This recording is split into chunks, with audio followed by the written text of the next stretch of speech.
Gloria, and this is a tribute to my father, a tribute to my dad.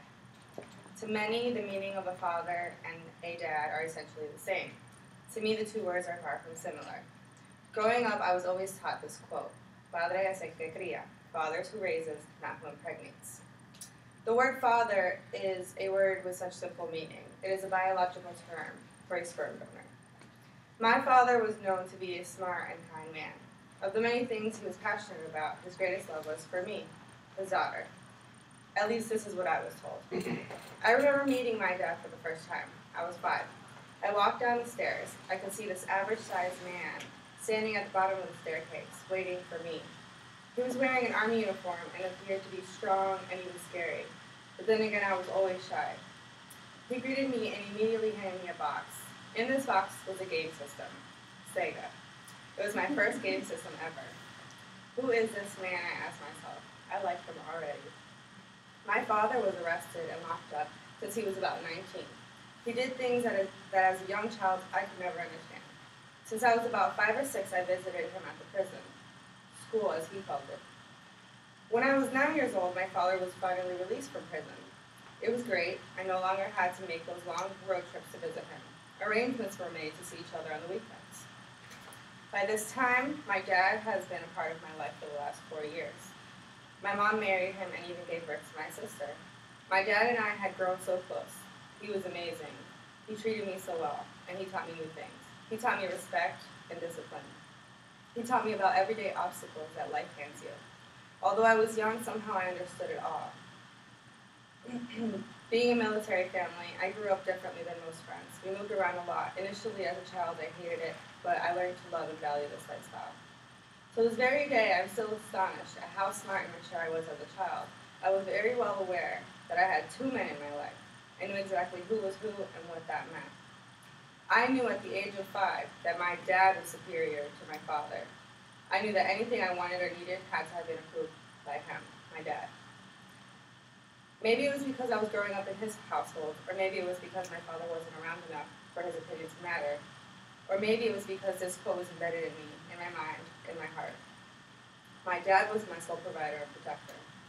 April 23rd, 2001, it was a Monday morning. I woke up and I proceeded to get dressed for school. My mom told me I wasn't going to school. My father had been in a car accident, and we had to drive to Orlando. I remember being worried, but not too much. On our way there, she began to explain that sometimes in life, things happen that are unexpected. I looked her in the eyes and I asked, is he okay? It was as if she was trying to tell me something, but I was unable to fully grasp it. We finally arrived to my grandmother's house, and we all gathered in the living room. Everyone was quiet, and I was clueless. This was until she spoke. The funeral was on Friday. Here I am at the age of 11, hearing for the first time that my father has passed away. Pain has no limit, and you can only imagine how I felt. I turned to my dad, who had been the only person sitting right next to me, and I cried. No, I cried out loud. He held me and he hugged me tight. He was there as he had always been, to protect me, to provide for me comfort and support. I find it amusing.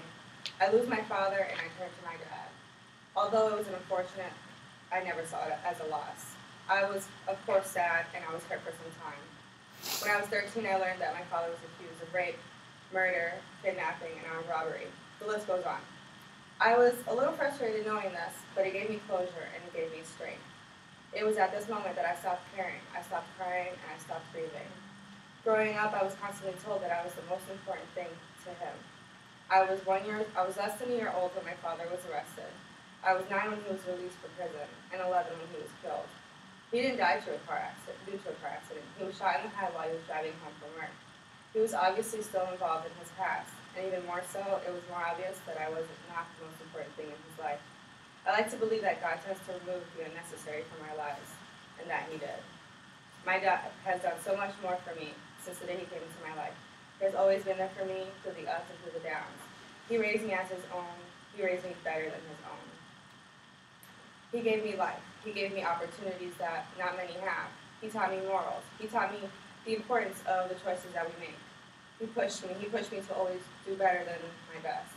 He gave me food, shelter, and love. My dad steered me in all the right ways and continues to do so. I've never done drugs. I graduated from high school and I'm currently in college.